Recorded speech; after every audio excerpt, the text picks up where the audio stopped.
73 les amis, je voulais vous présenter aujourd'hui mon antenne Foch, une antenne très connue, une antenne baroudeuse on va l'appeler. Voilà, ça tient dans une petite boîte en plastique de récup, voilà, toute simple, hein, toute bête. Vous voyez, par rapport à ma main, c'est vraiment pas gros.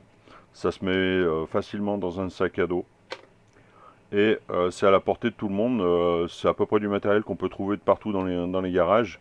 Peut-être le condensateur variable qui est peut-être un peu plus compliqué à trouver, mais bon, moi je l'ai trouvé chez les Chinois.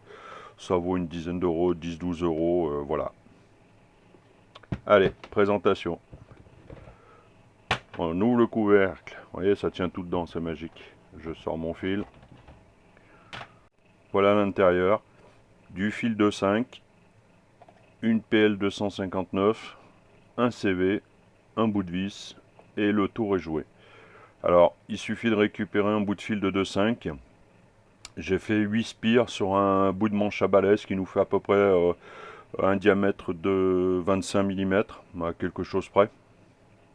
Voilà, on tortille, on espace un petit peu, on essaie que ça soit à peu près régulier. Sur un des plots du châssis de la PL259, j'attaque ma spire, je remonte, je vais jusqu'à ma vis là-haut, et sur le point chaud de la 259, je rentre sur l'entrée du CV et je ressors du CV pour aller attaquer mon fil qui va à ma vis là-haut, à l'antenne, au point chaud. C'est tout bête à faire, voilà, c'est simple, il suffit de retortiller les fils, un bout de fer à souder et c'est parti. Alors mon condensateur c'est un 1246. Voilà, j'ai mis un petit bouton dessus. J'ai numéroté les plots parce que je cherchais les entrées et les sorties. C'est peut-être un peu plus compliqué parce que chez les Chinois ils indiquent pas beaucoup de choses. Il y a des petits bouts de fil de soudés de partout. Bon, après j'ai regardé, j'ai un petit testeur qui permet de tester la capa. Donc je me suis mis dessus et j'ai retrouvé en tournant le bouton que ça faisait varier. Donc j'étais bien sur une entrée et une sortie. Voilà, tout bête à faire. Pour côté pratique, un petit bout de papillon là-haut pour pouvoir coincer le fil électrique. Alors du fil électrique ultra standard. Moi c'est du fil de récup, hein. Je sais même pas, il doit faire, ça doit être du 1,5 hein, celui-là.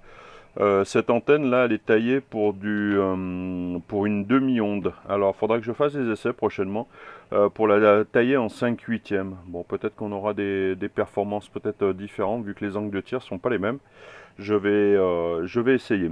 Je vous mettrai en description toutes les cotes. Je vous mets tout ça en description. Voilà les amis, je vous souhaite bon bricolage et à la prochaine. 73.